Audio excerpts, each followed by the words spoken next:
ตอนนี้เมโกเพิ่นกำลังขายข้าวหมากเนาะให้นักท่องเที่ยวที่มาจากยุโรปพุ่นพี่น้องเพิ่นสนใจอยากเคี่ยวหมากบ้านเฮาว่าซั่นเพิ่นย่างดอตามบ้านตามเมืองเพิ่นเห็นคนเฒ่าเคี่ยวหมากเพิ่นว่ามีหยังอยู่ในปากแดงๆอยากลองว่าซั่นถามจานเปาเบิ่งว่านี่เนาะจานเปาก็เลยมาให้เมโกเพิ่นสาธิตแต่ก็ให้เมโกเพิ่นนี่หมากให้เคี่ยวเนาะฝรั่งเพิ่นอยากลองของแปลกขนาดเอาลองแล้ววันนี้นี่ก็คือประเภทนี้บ้านเฮาพี่น้องประเภทนี้บ้านเฮาเอาลองเลยวันนี้โอเคyeah all together ยำด้วย You have to chew or what? yeah Chew.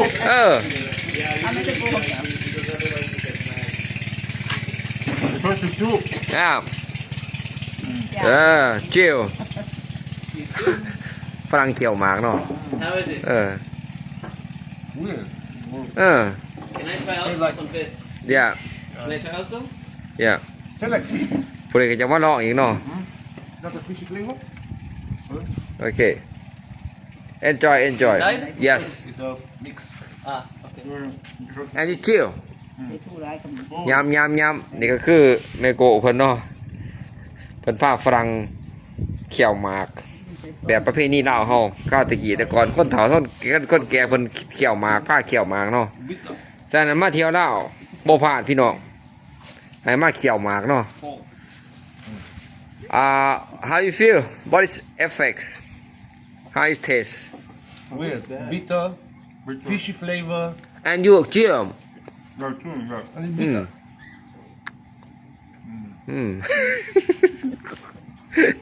How's the roast? it's bitter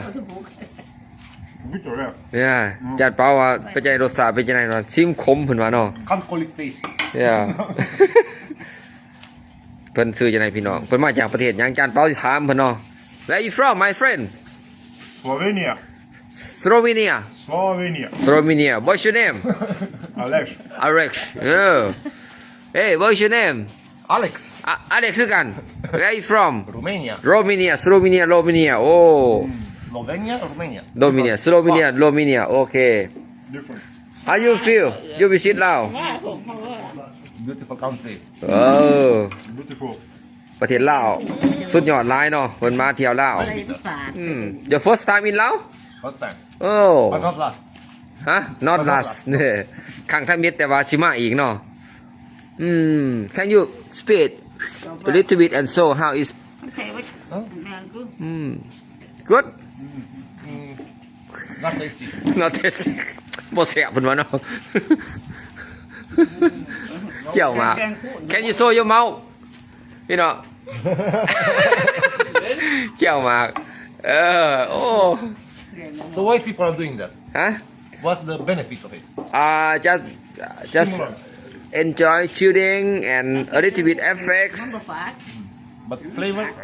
a little bit flavor yeah But not a nice one. มาเที่ยวลาวพี่น้อง can you show yeah can you show again ใส่เพิ่นทาทมขี้คันหมาก can you show your mouth again โอ้นี่ก็คือการท่องเที่ยวลาวสไตล์จานเปาเนาะพี่น้องเนาะโอ้ Don't สิ่งที่แปลกๆมันอยากลองฝรั่งนี่เนาะโอเคพี่น้องพอกันไหมเนาะคลิปต่อไป Nobody told me.